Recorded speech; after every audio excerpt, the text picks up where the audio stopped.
The South Central Pacific is to try again. I am Mark Sponsler, and welcome to the Stormsurf Video Surf Forecast for the week starting Sunday, August 4th.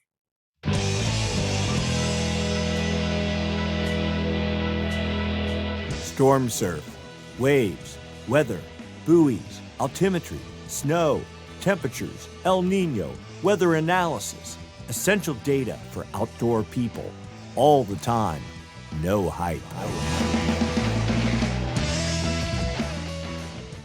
If you enjoyed the video, give us a thumbs up. If you have any questions, put them down in the comments section below. And if you haven't subscribed, click the Stormsurf icon down in the lower right-hand corner of the screen. Click that, you get automatic notifications when the videos are posted, typically on Sunday evenings. And if you'd like to make a small contribution to the cause, you may. Hit the super thanks button down below, the heart with the $sign in it. With that, I'd like to thank the folks that donated last week. Tim Caston, Elliot Harris, Coach Nate, Evolution Moto. These are all our long-time, almost weekly contributors. I really appreciate it. Thank you so much. And then Cool Runnings, new contributor, and Carmelo Buscemi. I think you've donated a couple of times now, Carmelo. Thank you so much. And with that now, let's get to work. So I've been busy the past week building a new global presentation, high-res version of the wave model so we can see everything all on one page with a little bit higher level of fidelity than what we had last week. And we're looking at significant wave heights, and we're focusing on the southern hemisphere because that's where winter is. That's where all the center of storm activity is. For the South Pacific, right here, last week we were talking about a gale that was supposed to develop with I don't know, I think 35-foot seas. And as of right now, there is 1 pixel of 20-foot seas, and down here, all those 26-foot seas are aimed south at Antarctica, so nothing happening there. Rather, in the South Atlantic Ocean, you see here we got 20 to 22-foot seas, and some of that is energy already impacting South Africa with more to come. And then also in the Indian Ocean, 30-foot seas, again, during La Nina.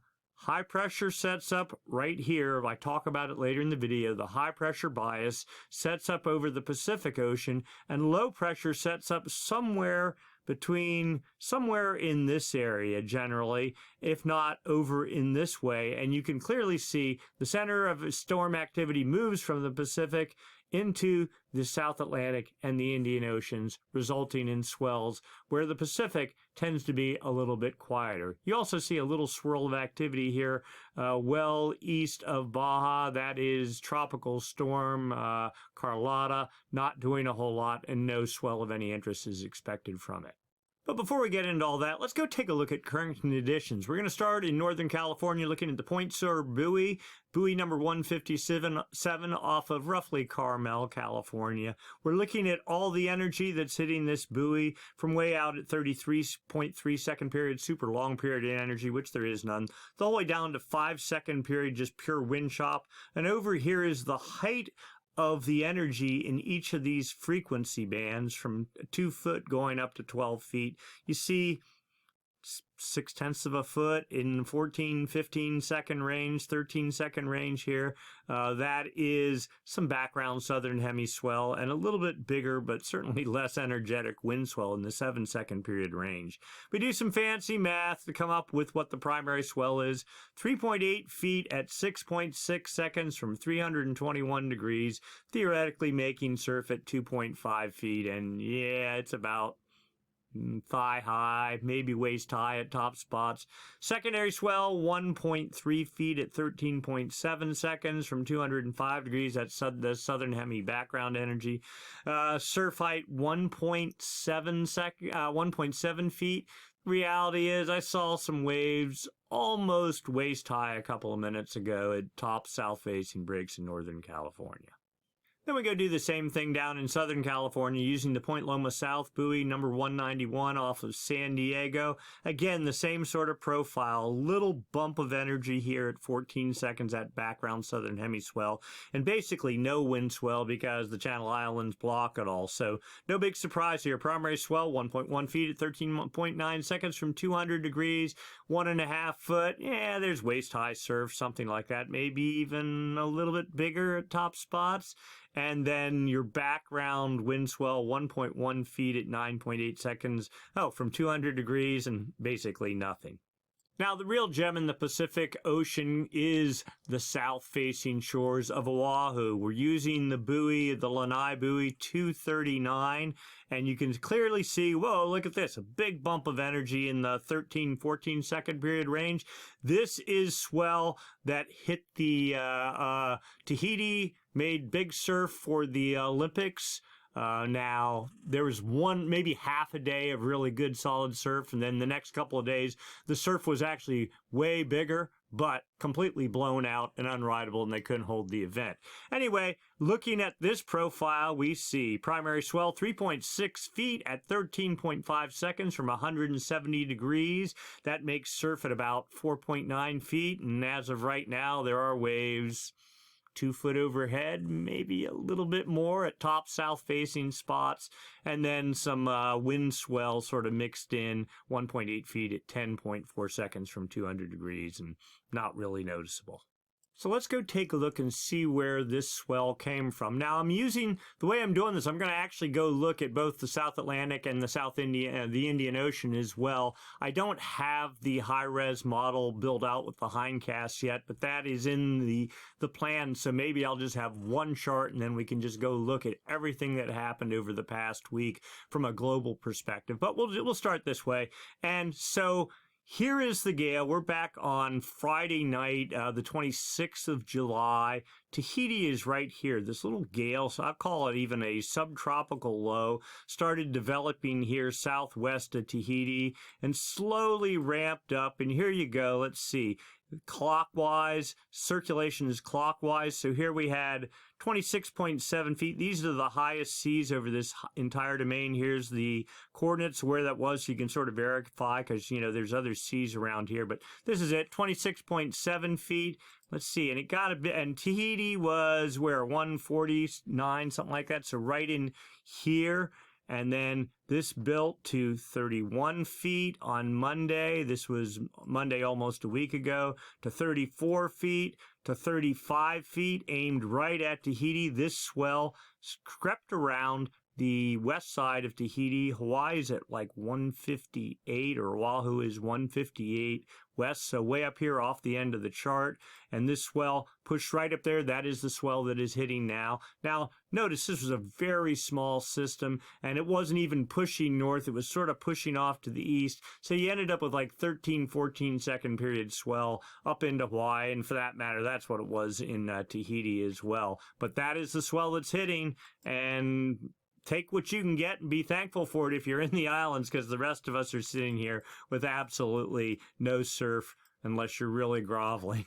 Anyway, so we push on out. I'm already into Friday. Now, here's the next gale that was forecast building.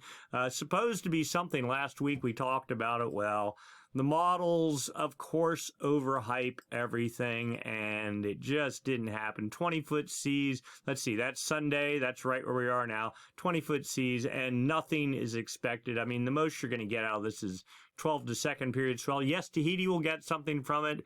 Maybe some background energy will limp up into Hawaii, but for California, with filtering from the French Polynesia, forget it. Well, there's nothing coming. Now we go back to the South Atlantic Ocean to Friday, the 26th of July, and sure enough, pretty good solid system pushed under South Africa. There's good video of swell hitting all this area, Jeffreys Bay over in here for sure, this past week. Continued energy. No big surprise with the low pressure bias being generally in this area, and continued. So these are 28-foot seas. This was as of Wednesday, the 31st. Here comes yet 2 more systems right behind that. Now, not particularly large. I mean, I don't even get excited unless I see 30-foot seas, which is some flavor of this light purple. But still, these systems are in very close proximity. 10 degrees is 600 nautical miles going north and south. So within 600 miles of the southern tip of South Africa. So certainly potential, or there was swell from that. Things settling down for the moment, but here we are Sunday, August 4th, and it looks like another batch of activity getting ready to happen for the South Atlantic. Let's go to the Indian Ocean. No big surprise activity here. Also, we're a week ago Saturday, the 27th of July.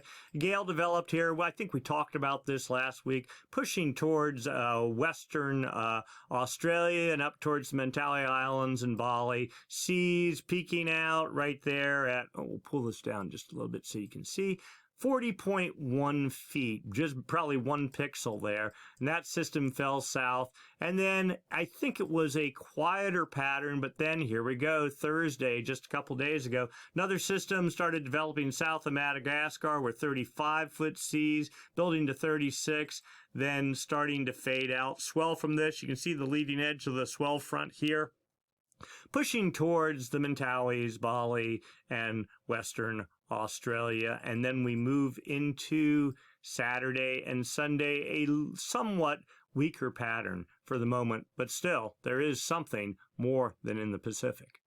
All right, so let's look forward, and we're going to the Pacific.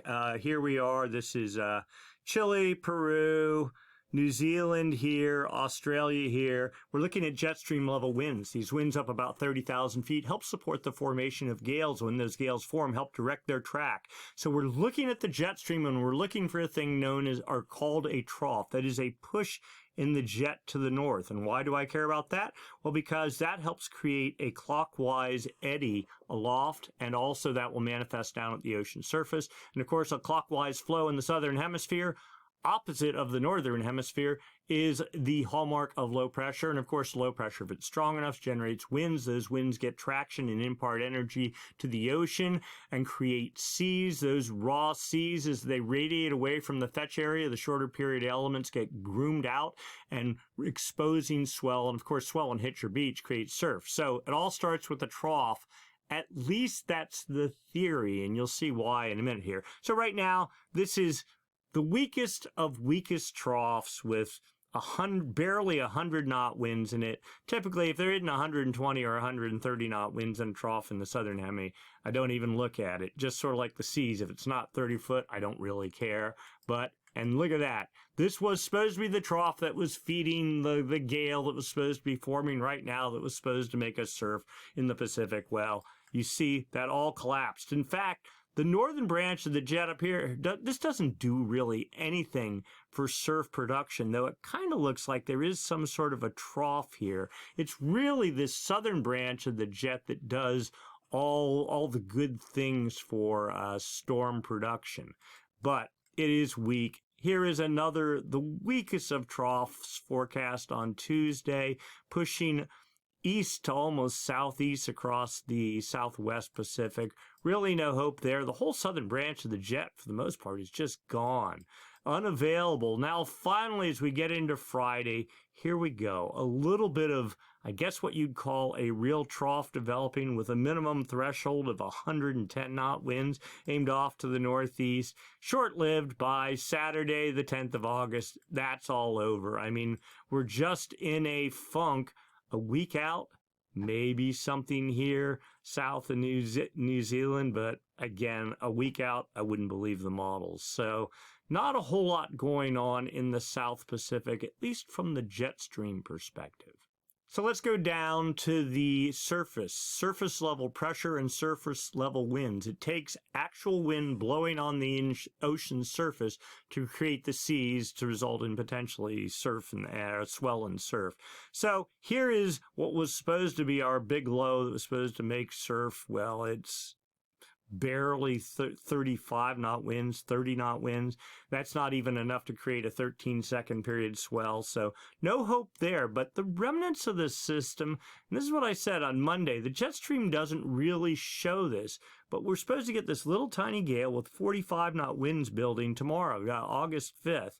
Lifting due north with 50 to almost 1 pixel of 55 knot winds, continuing into the evening, and then into Tuesday lifting north. Also, another system forecast developing under New Zealand with 40 knot winds off to the east. Okay, and as we get into Tuesday night, this gale fades out, this other gale starts weakening, 35 knot winds aimed off to the east. And typically, storms that are falling southeast with west winds, not even aimed enough to the northeast. I blow them off. So this first one would be of interest. This one, not so much, but it's desperate times, and there is sideband energy that does radiate off. So maybe there's some hope there. Then as we get into Thursday, the 8th of August, here comes a legitimate storm. Storm is 50 knot winds or greater.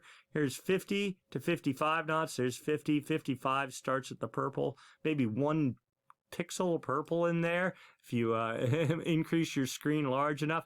Continuing into Thursday evening. Now this too is sort of falling south. The ice line somewhere down here around 65 south, so right on the hairy edge of the Ross ice shelf. Continuing off to the east with 45 knot winds on Friday, fading to 40 knots and then fading out.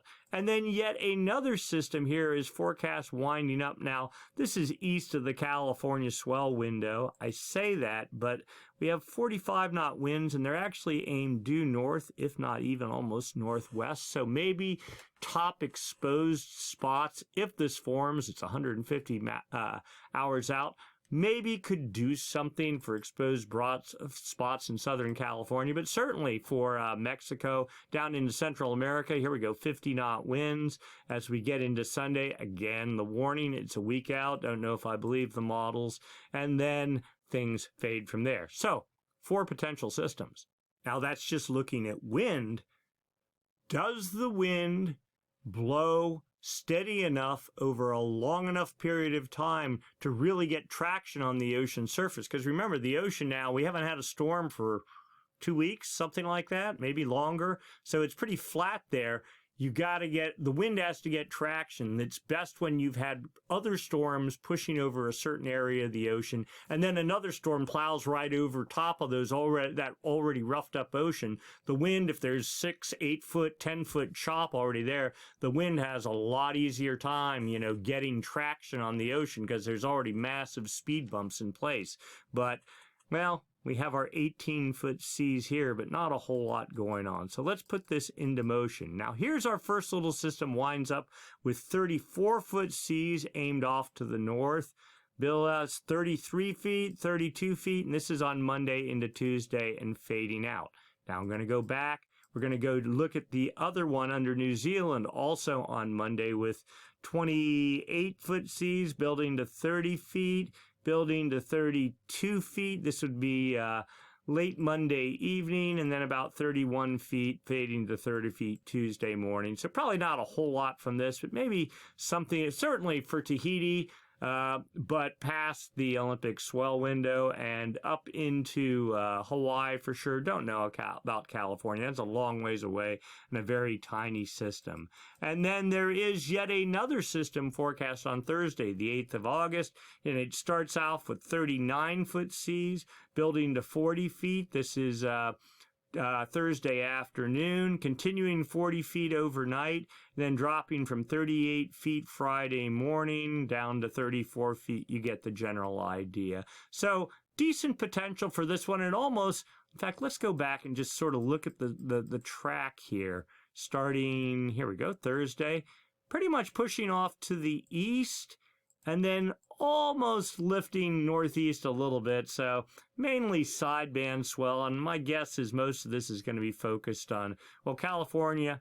It'll probably be shadowed to some degree. Mainly this is going to be a Mexico, Central America, and down into Peru and Chile sort of storm. And then yet one more off the coast of Patagonia, outside the Southern California swell window. I think San Diego's down there about 117 west. But look at that. What do we have? 38-foot seas. This doesn't look as good as earlier. Before it was all pushing to the north. Now this looks like it's focused really on South America with max seas 38 feet. So probably not a whole lot for California, if anything, from this last system. Then we'll go do a quick look down here off of Africa, the South Atlantic Ocean. Here we are today. Another gale. Oh, wow. A solid, I can't really see it, but nearly 40-foot seas it looks like as we get into Monday morning. Fading to 30 feet on Tuesday. Pushing well towards this would be what, the southwest coast of Africa, with some energy creeping under to the southern tip of Africa, and then rebuilding as we get into Thursday night, again with probably 38-foot seas, and then building to nearly 40 feet due south of Jeffreys Bay and that area. Let's see, we are 144 hours out, and then things back off from there. Now we go look at the South Indian Ocean, or the Indian Ocean, I guess I should say. We know we have a little gale there with barely 30-foot seas. That system sort of organizes, but really hangs in the 28-foot range. Then we know there's energy building, pushing under Africa. And there we go, a little bit of 28 to 30-foot seas targeting the Mentawais and Bali, and of course, Western Australia. And then another system with about 36-foot seas, something like that. Now, this image doesn't have the max sea height. You have to drill down into the other images to do that. And continuing across the south or across the Indian Ocean with seas in the 26-foot range. So certainly potential for the Indian Ocean and for the South Atlantic, and a little bit teasing energy, not as big as systems for the Pacific. Local wind forecast and the tropical forecast. All right, we're back into the Pacific here.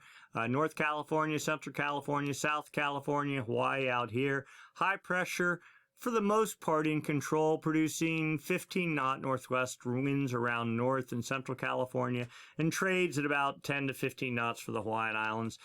Tropical storm Carlotta was a hurricane on Saturday, a day ago.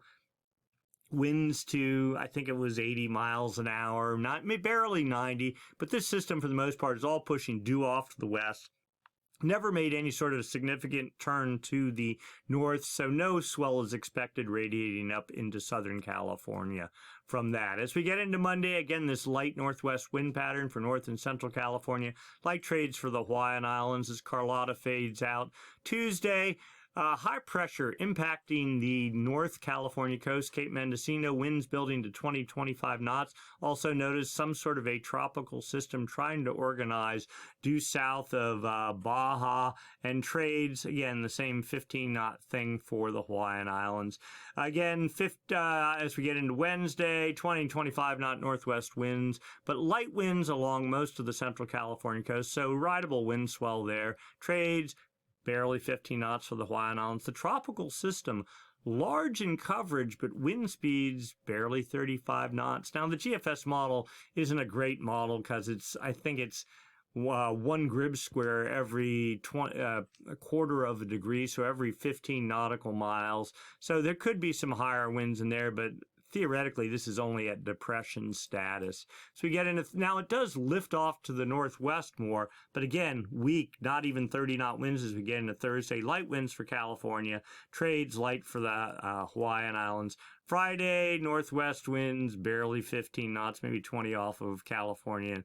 Bare minimal wind swell. Light trades for the Hawaiian Islands. This system, if it forms, pretty weak and not doing anything. We get into Saturday, same sort of pattern going on. High pressure in control of the Gulf of Alaska.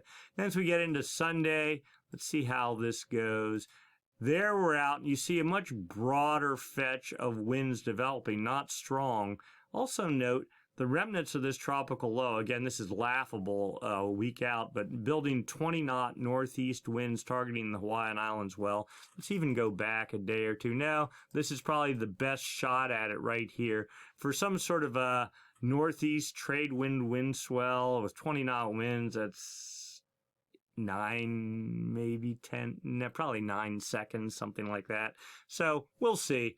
Way out into the future. Surf spot forecast for Santa Cruz, no big surprise. Surf for the whole week, 1.5 to 2 feet, maybe a couple of moments of 2.5 foot surf. All of it wind swell, relatively light local wind pattern. Looking at actual swell in period, well, there is some 1 foot at 15 seconds, 1.2 feet at 13 seconds mixed in there, but for the most part, 3 feet at 6 seconds, all that mashed together is basically a continuation of where we're at, the doldrums of summer, at least for the moment. We go to Southern California, basically the same deal, but you go, whoa, what's this? 3-foot surf. Well, we'll take a look at that right down here. Otherwise, I mean, we're talking 1.4 feet, 1.1 feet at 10 seconds, dropping to 8 seconds. So this tropical system, the big one that we saw that theoretically is maybe a depression, maybe a tropical storm, theoretically 2.8 feet at 11 seconds on Thursday night into Friday morning, something like that. Again, making that 3-foot surf. And that would be something rideable if it happens, but at this point, way too early in the game and not believable. South shore of Oahu, 3-foot surf, Hawaiian, and it's probably even a little bit bigger than that. Slowly fading down, then maybe picking up a little bit later next weekend into the 2-foot range. Swell 2.5 feet at 12 to 13 seconds, and I think it's actually 3 feet at, I forget what the buoy was, but you saw it earlier in the video, 3 feet plus, maybe even 4 feet at 13 seconds. And that's slowly fading down as we get into Monday. Pretty much the bottom drops out by late Monday into early Tuesday. And then nothing until another little bit of background southern hemiswell starts showing up Friday afternoon, 1.5 to 1.6 feet at 14 seconds, and that trickling down through the weekend. So again, Hawaii relative to the United States is probably the main spot. Now we go to the Indian Ocean, it's a whole different ball game. We're just picking Jeffreys Bay at random. I mean, what is this, supposedly 30-foot surf right now? That's probably a little bit on the high side, slowly fading down to 12 feet and then pushing nearly 40 feet as we get into Saturday, a week out. Now, lots of wind, 30-knot winds, 30-knot winds out of the, well, that'd be almost offshore at Jeffreys Bay. Let's go take a look at swell, 23 feet at 12, 13 seconds. That's a pretty raw sea state. And where this point on the grid is, it's not like right on Jeffreys Bay. It's a bit off the coast, so something more moderate as you get closer to the coast, but still a certainly agitated sea state. I mean, we're looking at swell at 16 feet going down to 13 seconds. 13 feet finally goes down to 9 feet at 14 seconds on Friday, only to come right back up at 22 feet at 16 seconds, almost a week out. So a very agitated sea state indeed. And one more just for fun in the Indian Ocean, just picking Bali in general, 5 to 6 foot surf building to 9 feet mid to late week, up to 11 feet as we get into Friday, and then fading down from there with swell heights 5 feet at 12 seconds, working up to 5.6 feet at 15 to 16 seconds on Thursday, and then up to 7 feet at 16 seconds on Friday. Real swell and real reefs. Wish we had some of that here in California. For the backpackers in the audience that are going to the Sierra, this is temperature forecast at the Pacific Crest Trail where it intersects with Tioga Pass Road there in Yosemite. That intersection is at 8,700 feet. So this is the temperature going up and down in the atmosphere, down near 500 feet there, the whole way up to 14,000 feet. But at the intersection, temperatures generally in the 60 to 65 degree range, and then maybe starting to drop off as we get into Monday, August 12th, down into the 50 to 55 degree range, maybe even 45 degrees in the evening. Just a general idea of what's going on. So temperature is not too bad actually up at elevation. Probably a lot warmer though down low. All right, let's go take a long term. What's going on with the two major weather oscillations that affect the production of surf in the ocean? First, the MJO, the Madden-Julian Oscillation, and then the ENSO discussion, the El Nino Southern Oscillation. We'll start with the MJO discussion. There are two phases to the MJO, the active phase and the inactive phase. The active phase is our friend. It is effectively a low-pressure system. The two phases of the MJO rotate around the planet from west to east on the equator. The active phase on one side of the planet, the inactive phase on the other, rotating west-east around the planet. The active phase, because it is a low-pressure system, takes warm, moist air that's down at the ocean's surface and lifts it aloft. That in turn gets caught by the jet stream. The jet stream gets energized just downstream from where the MJO is. And so the active phase of the MJO is known for, one, its ability to not only enhance tropical activity, but to also influence up towards the poles, both north and southern hemi, the production of storms and therefore the production for surf. We're looking for signs of the active phase of the MJO on this chart. This is data from the TAO buoy array, a series of buoys strung across the equator, used for monitoring El Nino, but they also have wind sensors on the buoys. It's 5-day average winds depicted on this chart. But again, the active phase of the MJO, because it's a low pressure system, it dampens trade winds. So by looking at this data, we can see, are the trade winds stronger than normal or weaker than normal? The inactive phase of the MJO does the exact opposite thing. It is a high pressure system. It enhances high pressure north and south of wherever it is, and therefore increases trades, because trade winds are made by high pressure. All right, so we're looking here. This is the East Pacific here. This is the West Pacific here. There is New Guinea. This is the equator right here. Date line runs right here. We're looking at the arrows. These are actual 5-day average wind speeds. They look pretty strong out of the east over the East Pacific, moderately strong over the Central Pacific, and modestly strong over the West Pacific. But it's not the actual wind speeds that matter. It's the anomalies. Are these winds stronger from the east or west than normal for this time of year? So we look at this little arrow here and any data we might see in here, and what we're seeing is trades are pretty much normal for this time of year over the East Pacific. There's a couple little data points and they're going nowhere, suggesting a dead normal pattern over the Central Pacific, and there's not much data over here. One can infer pretty much a normal pattern here. But we have a forecast that goes out 2 weeks and covers the whole planet. Let's go take a look at that. So when we're talking about whether trades are weaker or stronger than normal, there's actually a semi-scientific term for that, and it's called zonal wind anomalies. Okay, and this chart depicts the strength of the trades up at the 850 millibar level, which is, surface pressure is like about 1,000 millibars. This is up about 4,700 feet, but a good proxy for sort of what's going on low levels of the atmosphere. The blues here are easterly anomalies, winds stronger than normal, trades stronger than normal out of the east. The oranges and reds, westerly anomalies, so weaker than normal trades. But this is the whole planet on one chart. We know the date line is at 180, so there's the date line right there. West Pacific starts at about, this is like off there by New Guinea, north of New Guinea, about 125 east, okay? And then California is about 120 west, and Ecuador is about 80 west. But the real area we're interested in is the far west Pacific. That is, when the active phase of the low pressure system moves into the far west Pacific, it does that magic of pushing warm, moist air up towards the jet stream, feeding the jet stream, and then downstream from there, the jet stream gets active, digging out troughs and theoretically producing storms. So here we are today. Our area of interest is right in this box right here.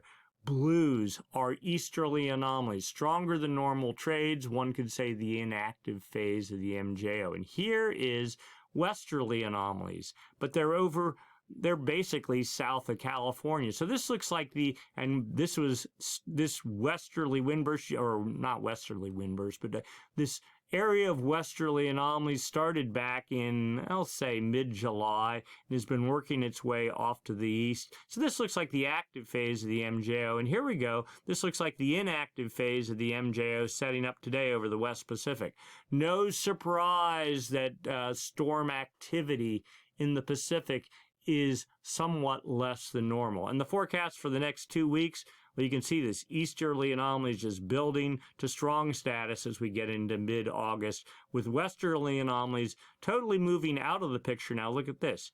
This is the Atlantic Basin here and into the Indian Ocean Basin over in here. The big red X, in my mind, as we get deeper into August, is certainly not the Pacific. Things will get even quieter in the Pacific, but South Atlantic, Indian Ocean, that's where all the activity, theoretically, would be starting. So again, these forecasts now, we're sort of expanding some of this is not just purely the Pacific because we have viewers all over the planet that seem to be watching this. So, and if you're a traveler, well, the red X seems to be, at least for the moment, not the Pacific, but heading over, well, that would be east or west of the Pacific. So if the active phase of the MJO is a low pressure system and it pushes warm moist air aloft up into the atmosphere, that warm moist air eventually is going to condense as it hits colder air up there, turn into clouds. So this is a forecast for general cloudiness. They call it outgoing long wave radiation because if you have clouds up in the atmosphere, sunlight can't reach through the atmosphere and reflect off the ocean surface. It gets absorbed by the clouds and just kind of dissipates, whereas if you have high pressure, clear skies, sunlight will bounce off the ocean surface. The yellows here are more depict positive anomalies, positive values versus negative values, meaning that the average sunlight in this area is getting the whole way down to the ocean surface, bouncing off the surface. This means high pressure, inactive phase of the MJO.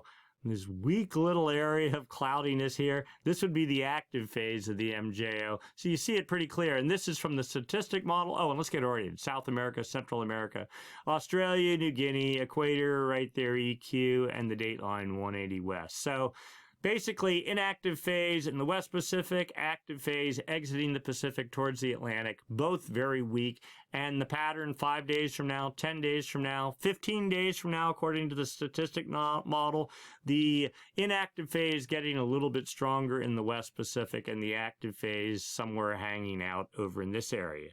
The dynamic model, basically showing the exact same thing. This showing, active phase, less sunlight reflectivity, building in the Indian Ocean, again favoring, we'll call the area from South Africa here into West Australia up into Bali, Mentawai Islands, and wherever else you happen to be surfing in that area.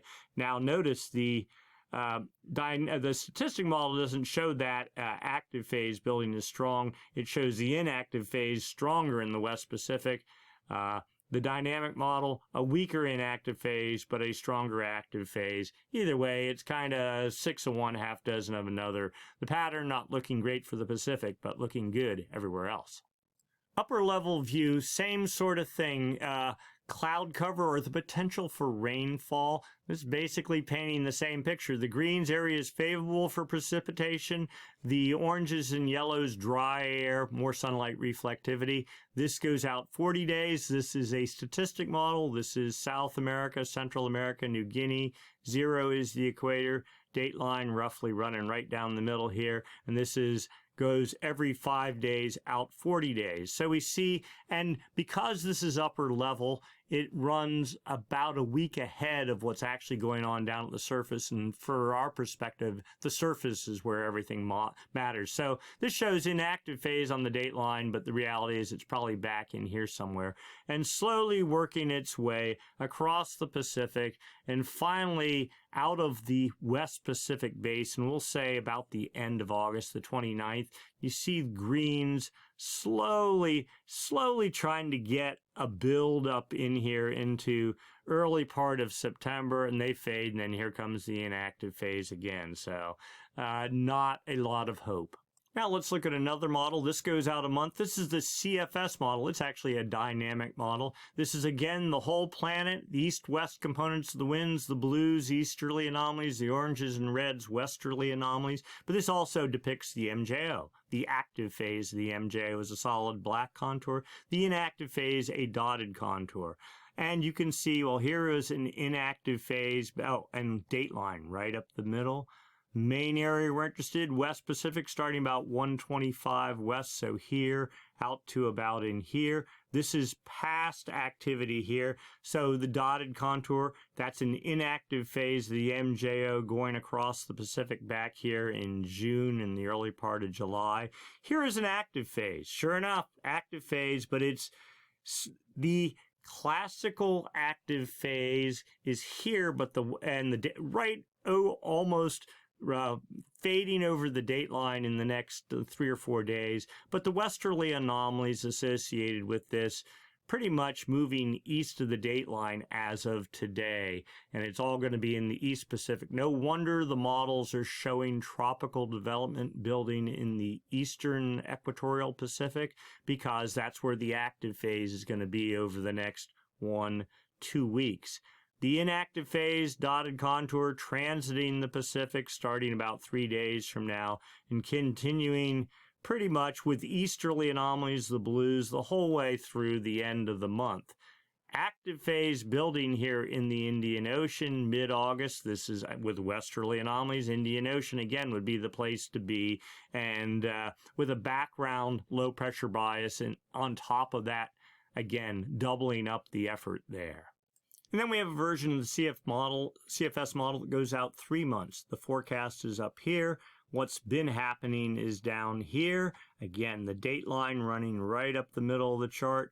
Our main area of interest starts at 125 east. So basically here to here. This is the east-west component of the wind. The blues, easterly anomalies. The yellows, westerly anomalies. Now, this model actually has some good news. And we'll just look right at the data. So just first off, just looking at westerly anomalies here over the equatorial Pacific, mostly east of the dateline, and continuing off to the east through about August 20th. The focus here all again looks like the South Atlantic and the Indian Ocean over into here. But starting, well, then we have what looks to be an inactive phase with east anomalies here pushing through the Pacific from starting about a week from now on into, well, we'll see. But then a big ball of westerly anomalies pushing into the West Pacific starting the end of August, holding pretty much the whole way through October, if not making headway. And before these westerly anomalies, we're only supposed to get to like maybe 130 east, so barely even in the Pacific. Now the model has them going the whole way out to 170 east, almost to the dateline, and then making progress. Again, the warning, don't believe a model 3 months out, but supposedly making it the whole way to the dateline as we get into October. All right, let's overlay the MJO, see if we're even close here. Here's our current active phase of the MJO, pushing off to the east and really all but gone from the Pacific, except for tropical, feeding potential tropical development here over the next 2 weeks in the East Pacific. And then after that, it looks like, actually, if I was in the Atlantic hurricane window, Florida's like at 80 west.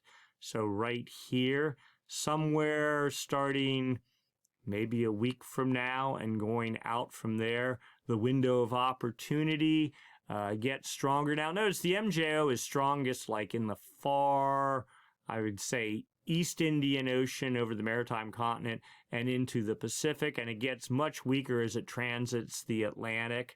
But still, the signal is there, so we'll really keep our eyes and see if the Atlantic hurricane main development windows or corridor starts opening up. Anyway, in the Pacific, the dotted contour, inactive phase of the MJO, in control, holding into about the first day or two of September, and then this big, stronger active phase of the MJO sets up for, say, September 1st, the whole way into the end of September, and then some sort of westerly anomalies even into October. So, yes, we're suffering right now, the doldrums of summer, if you will, and it looks like it's going to continue for a good part of August. Now, that doesn't mean that you don't have storm production. It's just the odds tend to be lower wherever the inactive phase is, which is over the Pacific. But then we're looking at a much better picture as we get into September, as fall is about to begin. Now, the final thing, the low-pass filter here. This adds even yet better news to the Pacific Basin from a La Nina perspective. So the contours here, the black contour, low-pressure bias, no big surprise. It's over the Indian Ocean, what is that, about 90 east, with two contours forecast holding. This is the remnant El Nino low pressure bias that was over the Pacific. Of course, it's been gone for months. Now, notice the high pressure bias here, the dotted contour. It broke down this week, completely broke down in the Pacific Basin. which is, I think we talked about a little bit last week, but I couldn't believe it was really going to happen, but it appears that it's happening now. It's supposed to rebuild, but not nearly as strong as what it was looking like even a couple of weeks ago. Yes, a La Nina signal, but one contour, that's it, and broad for the month of September, and then just sort of limited to the dateline region as we get into October. This appears to be a significant weakening of La Nina from the CFS model's perspective. And I'm going to show you something else later on that even adds more fuel to that speculation. All right, so let's go take a look down in the ocean. What's happening, not at the ocean surface, but down in the ocean, really down about 150 meters. That's what, 450, 500 feet down across the equator, 2 degrees north and south of the equator, just across the Pacific, from the far west Pacific to the far east Pacific. And we're looking at the balance of warm and cool waters. Warm waters are reds, cool waters are blues. All right, the 30 degrees centigrade, that's very warm water. Isotherm at 177 east, I think that's about where it was last week. The 29 degree isotherm at east, okay, and 170, the 29 degree isotherm at 173 west. They're about where they were. The 28 degree isotherm, I think it's moved from 153 to 157 west. So again, just sort of suggesting, well, and we'll do this one too, the 24 degree isotherm, it was over at 100 west, now it's at 120, suggesting trades blowing from this direction to this direction, taking warm surface water, sequestering it all up in the West Pacific due to stronger than normal trades and the La Nina kind of pattern. And now this is showing colder than normal water, making inroads up into the East Pacific, kind of a classic La Nina kind of pattern. But this is actual water temperatures. We can look at anomalies, the difference from normal for this time of year. Now, this model has been kind of corrupt, I'll say, because, well, how are we getting this data? These X's here, those are the anchor lines on the buoys. The X's are the sensors. But you notice, and you use a model to fill in the gaps, but notice there's no sensors at all from, where is that? From 155 west over to 110 west. So that's a large portion of the Pacific that is sensorless. And so it was showing warmer than normal temperatures here near the surface. That's all gone. 6 degrees below normal temperatures, and it's starting to poke a hole in this. I'm just ignoring this honestly because, here we go. This version, it's a different chart using different technology. We'll see if we can blow this up here just a little bit. There we go. All right, this version of the chart suggests it uses satellite technology as well as the buoys, so it can more aptly monitor or at least speculate on what's going on subsurface. You see the clear pattern, warmer than normal temperatures in the West Pacific, pretty much devoid of any warm temperatures east of 150 west. So pretty much when you go south of Hawaii on the equator and everywhere east of there, colder than normal water temperatures subsurface and making their way upwelling up to the surface, filling the East Pacific. So the balance of warm water is in the west, cold water in the east. That's kind of normal, if not maybe slightly enhanced La Nina-ish. El Nino would be reverse. Warm water here, cold water over here. And this is the satellite data used to build that second chart we just looked at. Now these are not temperatures. Let's get ourselves oriented here. Chile, Peru, Ecuador, Central America, Hawaii right up here, the Galapagos right there, the equator there, dateline there, New Guinea over here.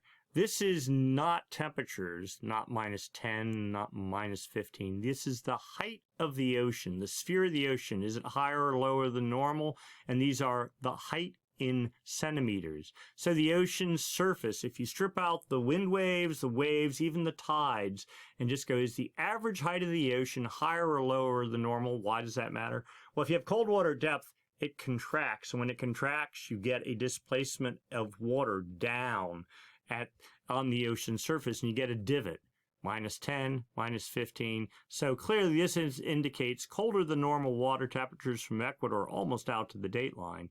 Likewise, if you have warm water at depth, it expands. When it expands, it displaces water up above it, makes a bump on the ocean surface. Here's New Guinea. Here is 0 to 5 to almost 10 centimeter anomaly positive, suggesting warm water here, cold water here. A normal pattern, but slightly enhanced towards La Nina.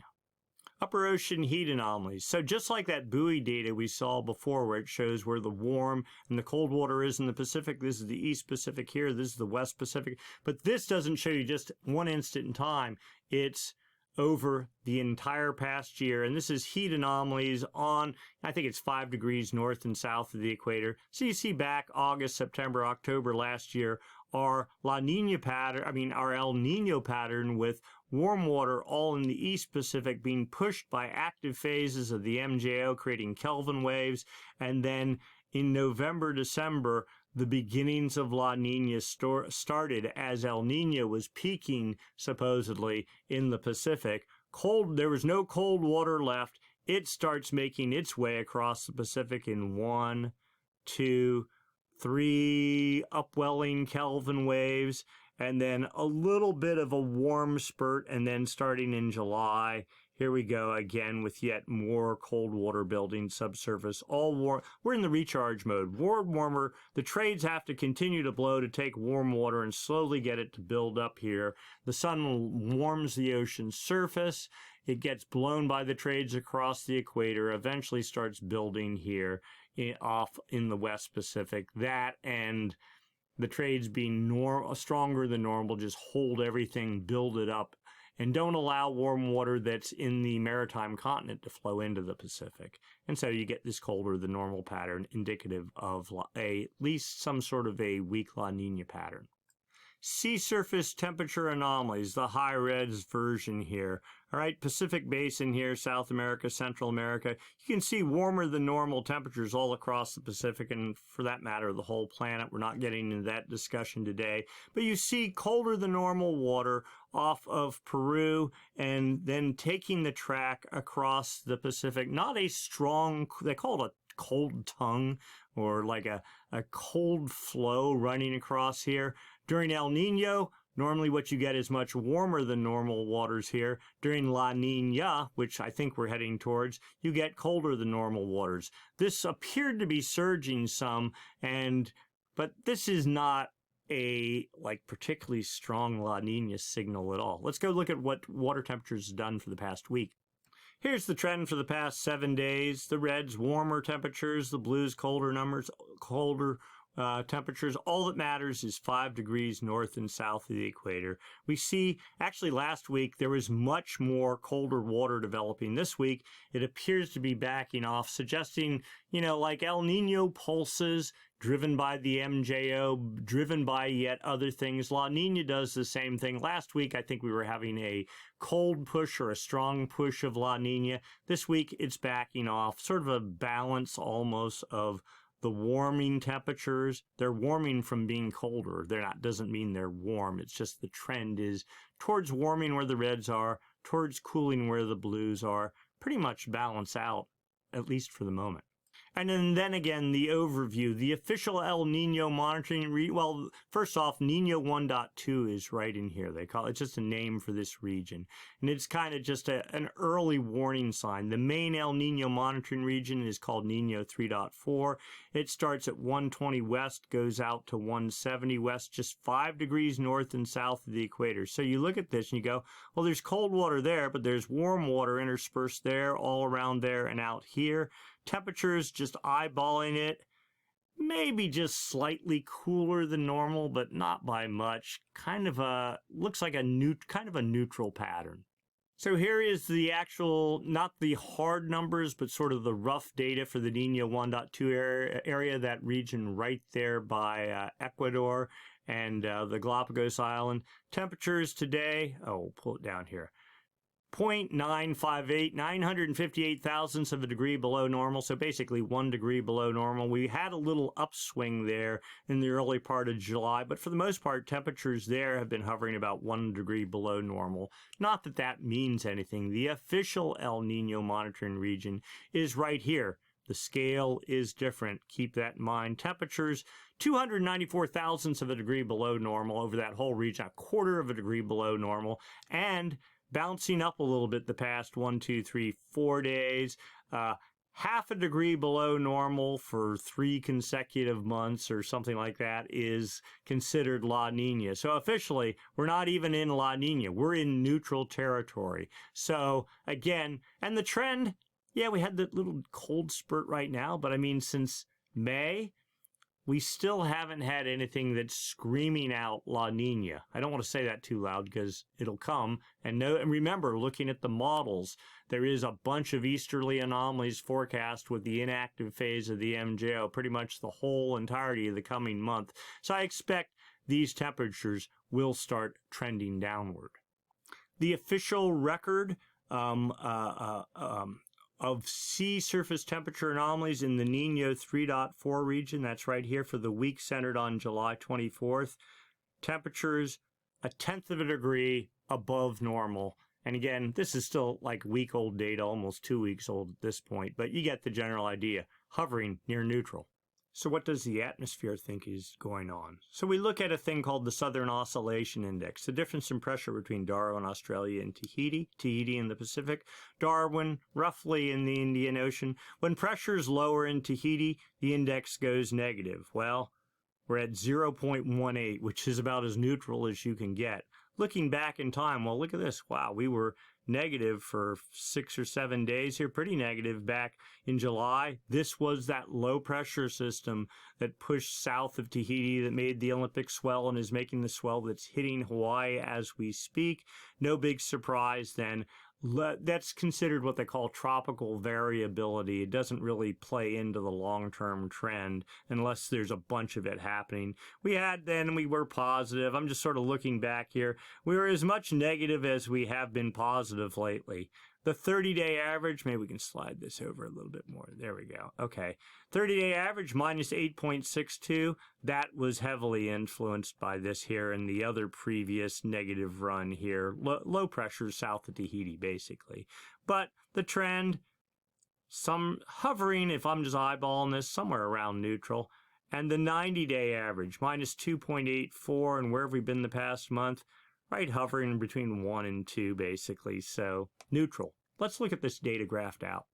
Here's the 30-day running average of the SOI. You see it negative. This says minus 15, but again, this down here is El Nino. This up here is La Nina. In the middle here is neutral. This, again, is active phase of the MJO and or tropical low pressure near Tahiti. That's probably what's doing this, so it looks better than it really is. Back here is when our big 3-year La Nina was wrapping up. Then here was the beginning of our El Nino, the downward spikes, the active phase of the MJO.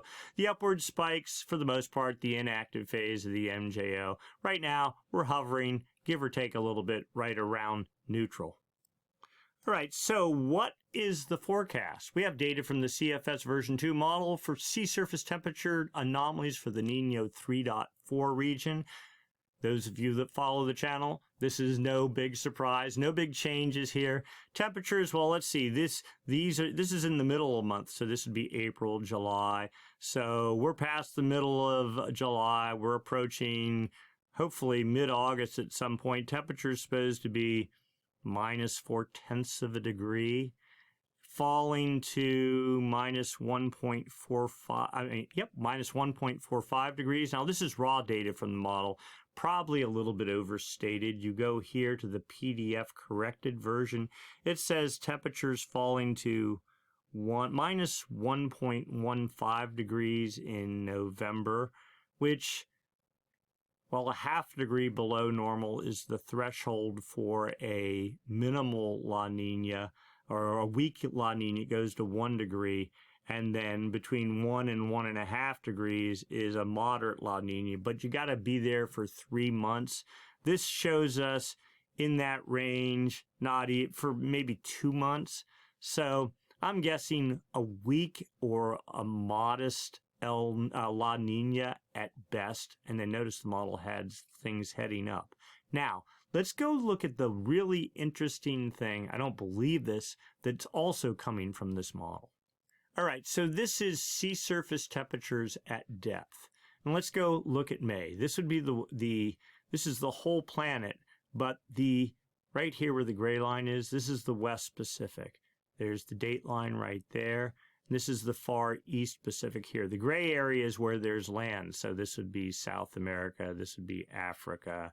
This would be, like Australia and New Zealand. All right. The blues, colder than normal temperatures. So you see this profile of cold water moving from the West Pacific to the East Pacific. This was in May. This is actuals. May, June, July, where we are right now. And then a forecast for August, September, October. This is like a cold Kelvin wave. Then as we get into November, notice water temperatures building here in the West Pacific as cold water erupts to the surface in December and January. And this almost looks like a building Kelvin wave in January, February, and March. Cold water completely evaporates. And in April of 2025, warm water filling the sub-equatorial Pacific. Now, again, how many months out is that? That's like 9 months out or something. I don't believe it. Not even close.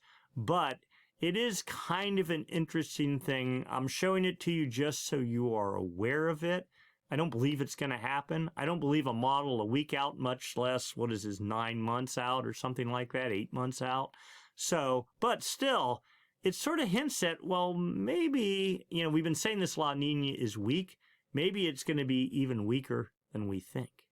For the immediate time being, we have at least something on the charts. 3 little systems. I mean, we're talking probably small swell up into California and Hawaii, but at least there's something. The focus really, you saw it on the charts. Africa, Indian Ocean, Western Australia, the Mentawais, Bali, that area. If you have trips planned and you haven't booked them well, you know where you need to be going, or we can all just dream a little bit too. But that said, La Nina does not mean, and we're not even in a La Nina, we are effectively neutral right now. So that doesn't mean that we will not have surf, but right now we're, with the inactive phase of the MJO, the next month looking pretty bleak. But after that, I think things are looking better. And then you go longer term, the strength of the building La Nina into this winter doesn't look very strong at all. I mean, the forecast that we've seen, and you saw from the CFS model, but when we looked at the consensus model 2 weeks ago, it was for just literally the 30 different models that forecast El Nino, La Nina are saying, no, only bare minimum La Nina. And then we look at that long-term bit coming from the CFS model that says, certainly maybe only 1 season of La Nina and we're out of here. I mean, one can hope, right?